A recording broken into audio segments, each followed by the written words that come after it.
3 lagi rancangan undang-undang selepas ni. Yang Hormat Tun Pat, silakan. Terima kasih Tan Sri Yang Ketua di atas peluang yang diberikan kepada saya untuk mengambil bahagian dalam perbahasan RUU anti pemerdagangan orang dan penyeludupan migran. Saya telah meneliti pindaan yang dikemukakan dalam rang undang-undang anti pemerdagangan orang dan penyeludupan migran ini yang dipinda selaras dengan protokol Palermo dan Asian Convention Against Trafficking in Persons, especially women and children. Saya menyokong pindaan yang dikemukakan khususnya terhadap takrif pemerdagangan. Takrif pemerdagangan orang yang diperincikan kepada bentuk ancaman atau penggunaan kekerasan atau bentuk paksaan yang lain, pemelarian, fraud, perdayaan, penyalahgunaan kuasa, penyalahgunaan kedudukan orang yang mudah terdedah kepada bahaya perbuatan pemerdagangan orang, serta pemberian atau penerimaan bayaran atau faedah untuk memperolehi kerelaan seseorang yang mempunyai kawalan ke atas orang yang diperdagangkan. Soal definisi ini sangat penting kerana berkaitan dengan pelbagai perkara, antaranya sebab ia bersangkutan dengan aspek pendakwaan di mahkamah. Jika tiada perincian terhadap frasa pemerdagangan orang, sukar untuk menentukan elemen-elemen pemerdagangan jika sesuatu kes dirujuk ke mahkamah. Dan ini seringkali berlaku. Oleh sebab itu, maksud eksploitasi dalam takrif pemerdagangan orang ini lebih diteliti supaya kita dapat meletakkan situasi yang sesuai dengan makna pemerdagangan orang. Sebab itulah saya tekankan tadi bahawa pendefinisian yang lebih jelas terhadap frasa pemerdagangan orang seperti yang tertera dalam kertas rang undang-undang ini sangat penting. Ini kerana ia telah memberikan satu garis yang jelas terhadap isu pemerdagangan orang. Begitu juga pindaan terhadap Seksyen 12 berkaitan kesalahan pemerdagangan orang dengan memperluaskan frasa mana-mana orang yang memperdagangkan orang yang bukan merupakan seorang kanak-kanak, termasuklah seorang yang tidak dapat menjaga atau melindungi dirinya sendiri sepenuhnya disebabkan kehilangan upaya atau keadaan fizikal atau mental. Tan Sri Yang Dipertua, pindaan ini merupakan satu tindakan yang proaktif daripada kerajaan, memandangkan negara juga telah jatuh ke tier ketiga dalam laporan pemerdagangan orang bagi tahun ini.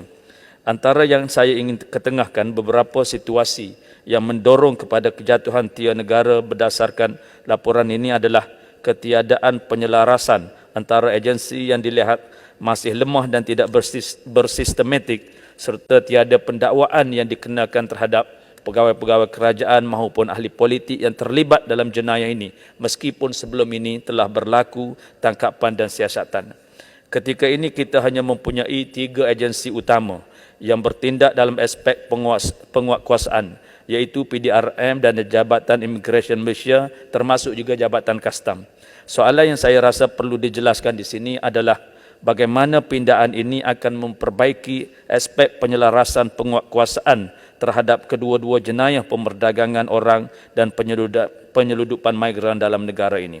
Apa tambah nilai yang akan diberikan tumpuan khusus terhadap aspek penguatkuasaan serta bagaimana pengaplikasian teknologi terkini akan diberikan dalam aspek ini. Perkara ini wajar diteliti kerana kita mahukan perubahan yang lebih substantif serta praktikal dalam menangani jenayah pemerdagangan orang dan penyeludupan migran dalam negara. Perkara kedua adalah berkenaan dengan pendefinisian pemerdagangan orang dan penyeludupan migran seperti yang telah saya jelaskan pada awal tadi. Saya ingin bertanya, adakah kerajaan berhasrat untuk menyediakan data yang khusus bagi memisahkan kes penyiasatan dan pendakwaan terhadap pemerdagangan orang dan penyeludupan migran bagi memudahkan penguatkuasaan sesuai dengan peruntukan undang-undang yang berbeza bagi kedua-dua kesalahan ini. Tan Sri Yang Dipertua, dalam beberapa keadaan, kerajaan dilihat tidak menangani sesuatu kes daripada pelbagai aspek eksploitasi yang boleh disabitkan kepada kesalahan pemerdagangan orang. Sebagai contoh, pada Disember tahun lalu, kerajaan melakukan pendakwaan terhadap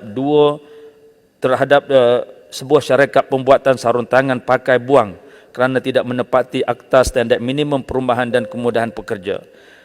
Namun ironinya, kedua-dua syarikat ini tidak disiasat di bawah jenayah pemerdagangan orang walaupun difahamkan terdapat bukti yang jelas terhadap perkara berkenaan yang termasuk di bawah frasa bentuk paksaan serta fraud. Begitu juga kes yang dilaporkan sejak tahun 2018 yang mengaitkan beberapa syarikat pengeluar produk getah dengan eksploitasi pekerja migran. Kes ini dipercayai melibatkan unsur rasuah serta penglibatan pegawai kerajaan yang menjadi dalang kepada jenayah pemerdagangan orang. Kes-kes sebegini boleh diteliti di bawah kes pemerdagangan orang maupun penyeludupan migran, tetapi ia tidak berlaku. Oleh sebab itu, dengan pindaan ini diharapkan pihak penguatkuasa dapat lebih ruang untuk meneliti kes-kes yang mempunyai elemen pemerdagangan orang serta penyeludupan migran ini. Saya mempunyai beberapa contoh lagi, Tan Sri Yang di-Pertua, dalam kes seumpama ini, termasuk kes-kes berprofil tinggi yang tidak ditangani sebetulnya demi memerangi jenayah pemerdagangan orang serta penyeludupan migran ini. Cuma kerana masa tidak mengizinkan, saya mengharapkan pindaan-pindaan ini tidak sekadar meneruti konvensyen atau amalan standard antarabangsa. Kita sendiri perlu sedar di mana kelompongan yang ada dan menampung kelompongan yang ada dengan segera. Kita berpijak pada realiti yang ada. Terima kasih Tan Sri Yang di-Pertua.